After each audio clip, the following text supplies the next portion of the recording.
அன்பு நேர்களே, உறங்கும் முன் ஒரு சிந்தனை கதையினூடே உங்கள் அனைவரையும் மீண்டும் நமது கிருஷ்ணா எஃப்எம் சேனல் வழியாக சந்திப்பதில் எனக்கு பெரும் மகிழ்வும் ஆனந்தமும். இன்றும் கூட ஒரு அற்புதமான கதையை தான் உங்களிடம் நான் சொல்லப் போகிறேன். ஓசோ சொன்ன கதை தான் அது. என்ன கதை அது என்று பார்க்கலாமா? வாருங்கள், கதைக்குள் செல்லலாம். சூஃபி துறவிகளில் மிகச் சிறந்தவர் கவிஞர் மௌலானா ஜலாலுதீன் ரூமி அவர்கள். கவிஞர் தன் ஊர் கடைத்தெரு வழியாக போய்கொண்டிருந்தார். தங்க பட்டறைகள் நிறைந்த பகுதியை கடந்து போய்கொண்டே இருந்தார். அவர் கடுமையான பிரார்த்தனைகள் எல்லாம் செய்து பார்த்து விட்டவர். ஆனால் எதுவும் நடந்ததாக தெரியவே இல்லை. அவருக்கு விரக்தி தான் மிஞ்சியது. அவருடைய கைகளில் எப்போதும் வெறுமைதான் தொடர்ந்து வந்து கொண்டு இருந்தது. பிரார்த்தனை அவரிடமிருந்து நழுவிக்கொண்டே இருந்தது. அவரால் அதை பிடித்து நிறுத்த முடியவே இல்லை. வெகுவாக பிரயத்தனப்பட்டார்.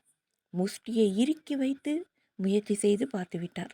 ஆனால் எப்போது திறந்து பார்த்தபோதும் அவருடைய கைகள் வெறும் கைகளாகத்தான் இருந்தன.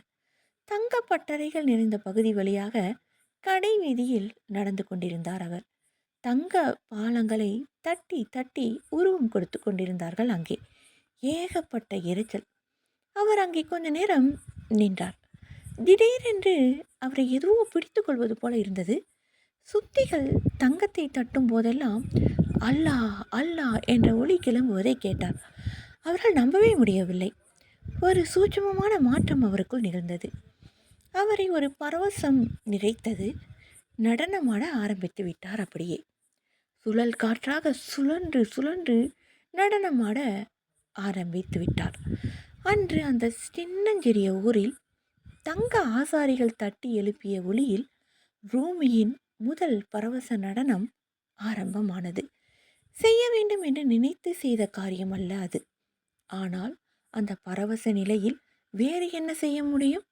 நெஞ்சத்தில் அவ்வளவு ஆனந்தமும் பரவசமும் தோன்றும்போது வேறு என்ன செய்ய முடியும்? பல மணி நேரம் பரவச நடனம் அப்படியே தொடர்ந்தது. கடை வீதியில் இருந்தவர்கள் எல்லோரும் அவரை சுற்றி சூழ்ந்து கொண்டார்கள். பைத்தியம் பிடித்து விட்டதோ என்றும் கூட நினைத்தார்கள். அன்று ரூமி புத்தரானார். அதன்பின் ஜலாலுதீன் மிக பிரமாதமான குருவாகவும் ஆனார். சரியான கணத்துக்காக காத்திருப்பதே அவருடைய வாழ்நெறி என்றாகி போனது. பிரபஞ்சம் நீ நடனமாட வேண்டும் என்று விரும்புகிறதா? நடனமாடு. பிரபஞ்சம் நீ பாட வேண்டும் என்று விரும்புகிறதா? பாடு. நீயாக செய்வது அதில் ஏதும் இல்லை. நீ கர்த்தா இல்லை என்று ஓசோ அற்புதமாக சொல்கிறார். ஆம் நேர்களே, நாம் என்ன நினைத்து கொண்டிருக்கிறோம்? நமது செயலுக்கு நாம் கர்த்தா என்று அற்புதமான ஒரு பதிவை நாம் தொடர்ந்து நம்மோடு பயணம் செய்ய அனுமதிக்கிறோம். அதுவல்ல, சரியான கணத்துக்காக காத்திருப்பது என்பதுதான் அற்புதமான ஒரு விஷயம்.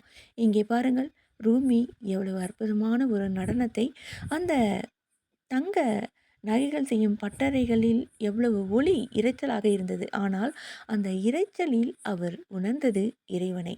அந்த இறைவனை உணர்ந்த நேரம் அவரை பரவசம் ஆட்கொண்டு விட்டது. அந்த பரவசம் அவரை நடனமாட வைத்தது. நம்முள் பல பேருக்கு இப்படிதான். இந்த பேரானந்த நிலை எப்பொழுது வாய்க்கும் என்று தெரியாது அல்லவா?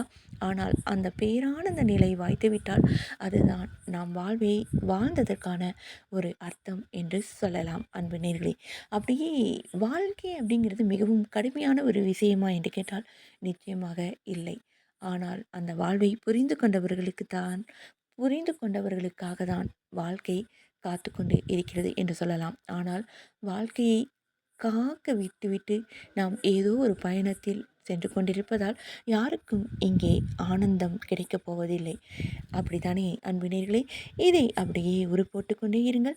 இன்றைய இரவு உங்களுக்கு கண்டிப்பாக நிம்மதியும் ஆனந்தத்தையும் கொடுக்கும், உறக்கத்தை கொடுக்கும் என்று சொல்லிக்கொண்டு இதே போல ஒரு அற்புதமான நிகழ்வோடு நான் உங்களை சந்திக்கிறேன். அதுவரை உங்களிடமிருந்து விடைபெறுவது நான் உங்கள் அன்பு அறிவிப்பாளர் சகோதரி இளையவேணி கிருஷ்ணா. வணக்கம் அன்பு நேய சொந்தங்களே. நன்றி நேர்களே.